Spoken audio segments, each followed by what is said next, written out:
tenemos que presentar qué es la escolástica. Ese gran movimiento, decimos que es dentro del mundo de la filosofía medieval. Habíamos distinguido todo un primer milenio, que ahora no vamos a repetir cómo es, pero fundamentalmente con la patrística, con una época de transición a la caída del Imperio Romano, con un renacimiento carolingio, con una influencia de la filosofía musulmana y también judía, ¿verdad? Desde el siglo VI, pero que llega tarde, pero que empieza pues en el siglo VIII y sigue hasta el final del milenio, ¿no? Y en el comienzo del milenio pasa que los tiempos son tan largos y la cultura necesita tiempo. Aquel mundo que se había hundido, el mundo romano, y en este momento se ha creado la cristiandad medieval. Han crecido las naciones, han crecido las ciudades, pero todo esto es un proceso que duró 500 años. Y además acaban de liberarse del yugo normando, que era una especie de piratas que saquearon toda Europa por todas las esquinas. Era horrible, ¿no? Y en el siglo XI, traspasado el año 1000, crecen las ciudades, crecen también pues, los pequeños instrumentos que tenían para enseñar, las escuelas catedralicias, se empiezan a crear, esa era la novedad, cátedras, o sea, se fundan cátedras en ciudades con profesores, a veces alrededor, cátedras de filosofía, cátedras de teología, y estas cátedras se empiezan a unir, se empiezan a organizar, empieza a haber más, y con eso, con la reunión de esas cátedras, de esas, vamos a decir, profesores y de los alumnos que van, se crea la universidad. La universidad es la corporación de los profesores y de los alumnos, que se crea un poco, en parte medio espontáneamente, y todo esto va a tomar forma un poco también espontáneamente, y va a tener un régimen bastante democrático. Las universidades, curiosamente, los primeros es muy interesante, pero ahora no lo podemos. Lo interesante es que nacen las universidades y al mismo tiempo va a llegar una influencia aristotélica. Las universidades nacen impulsadas también con un método aristotélico, es decir, con la lógica sobre todo, con qué es, en paralelo un poco que sigue habiendo, no conviene olvidar que en toda la Edad Media y ahora también brilla, hay una teología monástica, hay una sabiduría monástica también humanística muy bonita, que eso no es la escolástica, podríamos decir, es el mundo monástico, que en París, por ejemplo, está en el monasterio de San Víctor, a la vez que se está fundando las cátedras y está Pedro Abelardo dando clase y introduciendo a Aristóteles, que es distinto, porque esto es un comentario espiritual, un comentario literario también de los clásicos, que van un poco en paralelo y queda un poquito, vamos a decir, marginado, aunque es muy importante en la historia cristiana. Pero digamos, la filosofía va a nacer del otro lado, la escolástica, la filosofía va a nacer de estas cátedras, de estas universidades que se crean, que acaban teniendo como esta configuración. Primero, como la gente tiene que saber latín, en unas escuelas de gramática, que se van fundando por todas partes, ¿no? Y que ya existían también, porque se desarrollan. Después, ya propiamente lo que la universidad tiene, una escuela o una facultad de artes, que ahí significa, hoy nos puede explicar el nombre, significa todo el saber humano está ahí. Y entonces recoge en parte la tradición del trivium y el quadrivium, al que pronto va a quedar un poquito marginal, aunque está presente, o sea, todo lo que es los distintos aspectos de la lógica, lo que es probablemente lógica va a ser muy importante, la dialéctica, la gramática, la retórica, y después también las matemáticas, que son las matemáticas, la geometría, la aritmética, la geometría, la cosmología, la astronomía y la música matemática, con sus relaciones matemáticas. Estas últimas van a quedar un poquito guiadas. En cambio, va a haber también comentarios de los textos clásicos. Sobre todo, las obras importantes, porque hay muy pocas, o sea, los libros son una cosa rara, de manera que la supervivencia de los libros es casi un milagro, de los libros de la antigüedad. Van a aparecer, decimos, las obras de Aristóteles, algunas obras cristianas, las que se comentan en la escuela de arte, sobre todo son lo que queda de Boecio, lo que queda de Dioniso Areopagita, que es un autor muy interesante del siglo VI, misterioso, que tiene como una especie de proceso de conocimiento de Dios y de los nombres divinos, cómo se accede a la contemplación, que eso influye muchísimo en todo, un personaje muy interesante, pues no podemos dedicarle tiempo, pero que influye mucho. Y después tenemos pues las obras de Aristóteles, que se empiezan a introducir, digamos, y que pesan muchísimo la universidad, y que crean también un cierto malestar, porque Aristóteles es considerado muy materialista, y también, en el fondo, él no defiende la inmortalidad del alma, lo cual crea en la Universidad de París señaladamente una controversia importante con los que se llaman los averroístas, que era por Averroes, que es un gran comentarista de Aristóteles y por tanto una autoridad muy importante en Aristóteles. Bueno, entonces decíamos, tenemos las cátedras, tenemos la Facultad de Artes, luego se van a crear las facultades que reúnen la teología, el derecho, que puede dividirse en dos, o puede haber dos facultades, o una de ellas, la que sea, derecho canónico, derecho civil, fundado en el derecho romano, fundamentalmente en el digesto, etc. Y después está la medicina, sobre todo algunas facultades que hay famosas en Salerno, tal, italianas, etc. Esta es la estructura de la universidad hasta el siglo XIX. Facultad de Artes, habiendo aprendido latín, que muchas veces también son estudios de humanidades de los clásicos.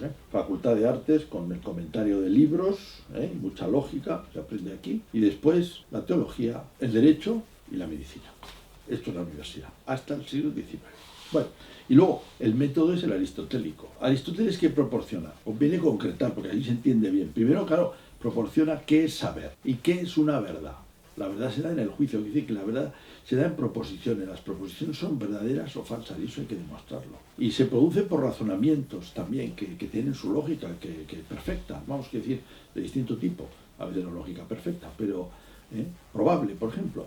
Pero hay que determinarlo. Y esto Aristóteles lo tiene determinado, y es la novedad. Pedro Abelardo, que es un lógico y que da muchas clases, arrasa en ese momento, porque hoy nos parecería extrañísimo, pero se lleva a los estudiantes detrás de él. Pedro Abelardo entre 1079 y 1142. Esto va dando forma al saber universitario, a ese saber en las universidades. Y también aparece esa figura del filósofo como académico, que es un señor que ha conseguido unos grados y que ha llegado a ser maestro en filosofía y que ejerce en las universidades que se van poco a poco creando. Aristóteles también introduce una idea del mundo, en concreto la división, que es muy importante, sustancia, accidentes, o sea, todo lo que es su física, su metafísica, y materia y forma, conceptos que utilizan muchos más, pues toda la escolástica.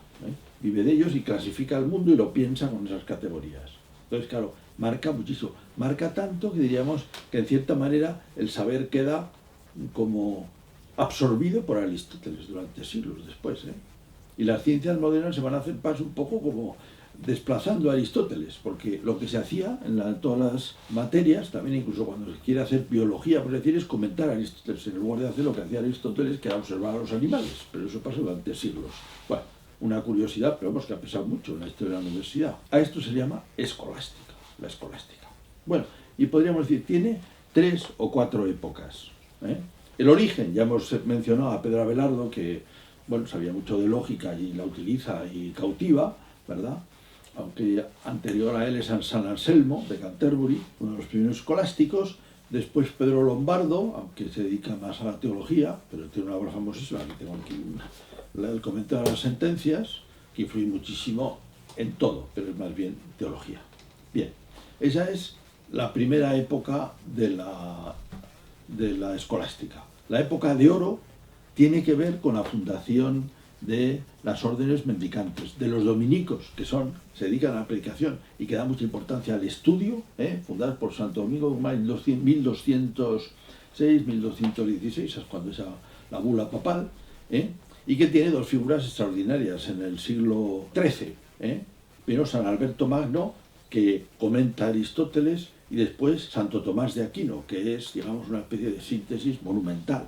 Es el autor más importante de toda la escolástica, ¿no? Y después está la orden franciscana, fundada por San Francisco de Asís, y que tiene también pues, figuras importantes, sobre todo San Buenaventura, pero también Duns Scoto, y después vendrá Guillermo de Ockham un poco en el ocaso del siglo XIV ya, relacionado con todo el problema del nominalismo que ya mencionaremos más adelante. Esto es la escolástica clásica. Después habrá una renovación en el siglo XVI, en Salamanca, que son también pues, una renovación humanista de las universidades, donde también se hace un repensamiento de todo, y en concreto, justamente en esta época es cuando se impone el pensamiento, parece mentira, pero tarda bastante tiempo, se impone masivamente el pensamiento de Santo Tomás de Aquino. Hasta el siglo XVI, la obra fundamental, hemos dicho en teología, que arrastra muchas cosas, es la de Pedro Lombardo, el libro de las sentencias, los 4 libros de las sentencias, y ahora se impone hacia 1500 y pico, y en parte por Francisco de Vitoria, en Salamanca, y algo en París,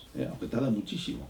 Pero en mitad del siglo XVI se impone la Suma Teología, y eso da lugar a que todas las materias absorban un poco los contenidos del Santo Tomás. Y además, un poquito después empiezan a dividirse, antes decíamos que era comentario de libros, pero como la suma es tan ordenada, se pasa de comentario de libros a trozos de materias, ya que se configuren, como hoy sabemos, las asignaturas. Antiguamente no había asignaturas, se comentan las escrituras, se comentan libros de teología, se comentan libros de filosofía, pero no hay asignaturas, hay este tipo de actividad, no existe por materias, después se dividirá por materias, a partir del 16, que es muy importante. Y cuando llegamos al siglo XX, vamos a tener, digamos, esa época del 16, hemos dicho, un autor muy importante es Francisco de Vitoria en el área de la filosofía, los derechos humanos, muy importante, ¿eh? Y después la manualística, ¿eh? con las asignaturas y los manuales de las asignaturas, ¿eh? Y en el siglo XX vuelve a haber otra renovación con grandes autores de filosofía, sobre todo Etienne Gilson, Jacques Maritain y Joseph Pieper, que comentan sobre todo la primera segunda de las virtudes. Entonces, un poco el esquema de la escolástica, así rápidamente dicho. Añadimos una pequeña cosa, sobre todo porque, para no dedicarle un tema entero, un punto de San Anselmo. San Anselmo hemos dicho que es uno de los primeros escolásticos. Y un hombre, pues, no era tan, vamos a decir, tan riguroso como Pedro Abelardo, tan lógico. Él es un hombre con mucha inspiración cristiana y que quiere encontrar, lo hace en el prosloguio, una demostración de la existencia de Dios. Y reza para eso. Es muy bonito como lo cuenta. Tiene una oración y ve una luz en un argumento, que se llama el argumento ontológico de San Anselmo. Que lo cuento porque es muy conocido, ¿no? Y conviene tenerlo en una breve panorama de la filosofía medieval. Dice lo siguiente, es muy breve. Él se inspira en un salmo que se repite, Salmo 14.1 y 53.1, donde esta frase lo dice el que no sabe, el incipiente, el tonto, si podría resultar un poco insultante, en su corazón Dios no existe, no hay Dios. ¿Y cómo podemos hacer para ayudarle? Dice, ¿cómo podemos demostrarle, cómo hacerle ver a un señor que no tiene fe? Y dice, pues mira, se le ocurre este argumento. Primero es darle una definición de Dios a ver si la acepta. Dice, ¿tú aceptarías que Dios es el más de lo que se puede pensar, o que más que Él no se puede pensar nada mejor, más de Él, o sea, lo máximo que se puede pensar, más de Él no se puede pensar nada mejor, nada mejor? Bueno, pues parece que sí podría aceptar ese punto de partida. Entonces, el segundo paso es decirle, pero vamos a ver, ¿qué es más? ¿Pensar que existe o que no existe? Claro, es más pensar que existe, luego tienes que añadir la existencia de manera que Dios existe. O sea, el punto de partida es un punto de partida, o nominar una definición. Dios es aquello tal que mayor no puede ser pensado. Quod magis cogitari non posse, que no puede ser pensado mayor. Entonces, pues si lo aceptas esta definición, tienes que aceptar que tiene que existir. Claro, esto puede dejar perpleja a mucha gente si entra en el asunto, o que quizá o le parece una cosa de palabras, pues, y ha sido analizado cuidadosamente en la historia. Claro, Santo Tomás dice, no concluye porque pasa del orden del pensamiento al orden de la realidad. También, de alguna manera, Kant dice, por ese ejemplo, que dice, bueno, 100 medidas de peso, tú las puedes pensar, pero no pesan, ¿no? 100 kilos no pesan, 100 tales, pero 100 kilos no pesan. En la inteligencia uno sabe que pesan, pero el kilo pensado no pesa, ¿no? No tiene esa propiedad. Y en efecto, claro, la existencia no es como las demás propiedades, no es como el color, no es como... es una cosa distinta, no se puede deducir así. De todas maneras, el argumento todavía tiene su fuerza, ha interesado mucho siempre a la filosofía y hoy por hoy a la filosofía analítica, y también tiene una beta curiosa porque dice, sí, en las otras realidades la existencia no es necesaria, porque podrían, no sé, este libro existe ciertamente, pero podrían, no sé, no pasaría nada, ¿no? No tiene ninguna capacidad de ser para siempre. Dios sí, pero claro, la contestación es decir, si efectivamente si nosotros pudiéramos conocer a Dios tal cual es, estaríamos seguros de que tiene que existir. Claro, pero ya nos pone en una situación curiosa. Bueno, esto, lo que hemos dicho, es este panorama de la escolástica con este pequeño añadido que es el famoso argumento ontológico de San Anselmo.